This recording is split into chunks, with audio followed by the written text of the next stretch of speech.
আমি আজ সকালে যেমন নিত্য নৈমিত্তিক ডেলি আসি বাজার, ওইভাবে বাজার বেরিয়েছি 7টা, ওই 5:05 বাড়ি এলাম। গাড়ি এখানে কবিরপাড় ঠাকুর বাড়ির সামনে রেখে বাজার গেছি। বাজার টাজার করে যখন ফিরছি তখন দেখছি গাড়িটা আমার নাই। তখন আমার এই পরিচিত সবাইকে ফোন টোন করলাম, জানালাম, থানাতেও জানিয়েছি, ইনফরমেশন দিলাম। আপাতত এই গাড়িটা এখনো পর্যন্ত কোনো খোঁজ খবর পাইনি। হ্যাঁ, গাড়ি লক করে গেছিলাম, গাড়ি নেই।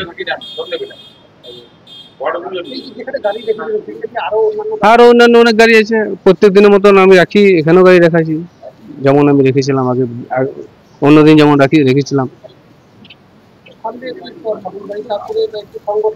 হ্যাঁ, ওই সামনাসামনি গাড়িটা রেখেছিলাম।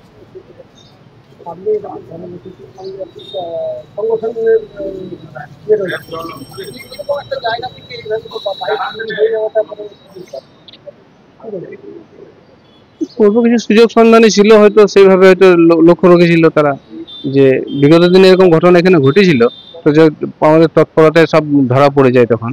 হ্যাঁ, এখন আমি জানি না কি হবে। এখন গাড়িটা আমি সেই মোতাবেক আমি প্রত্যেক থানাতে জানিয়েছি, আমাদের লোকাল প্রত্যেকটি জায়গাতে যারা আমার পরিচিত আছে তাদেরকে প্রত্যেককে জানিয়েছি গাড়ির নাম্বার দিয়ে পরে। হুম।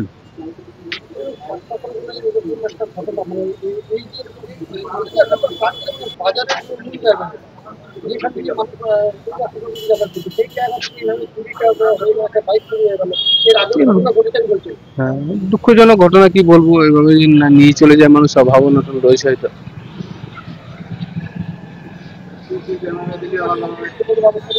হ্যাঁ, বলেছি তো, এখানে আর সিসি ক্যামেরা যদি নেওয়া হয় তাহলে আরো ভালো হয়, আরো তো গাড়ি টাড়ি থাকে। এখন দেখা যাক, প্রশাসনিক তৎপরতা যদি গাড়িটা পেয়ে যায় তাহলে খুব ভালো হবে। পুলিশকে জানিয়েছি, ওরা যথেষ্ট চেষ্টা করছে, সিসি ক্যামেরা গুলো চেক করছে সাইডে।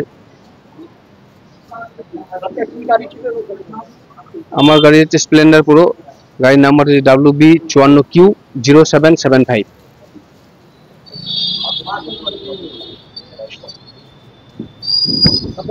আমার নাম পার্থ দে, দুর্গাজবাড়ি।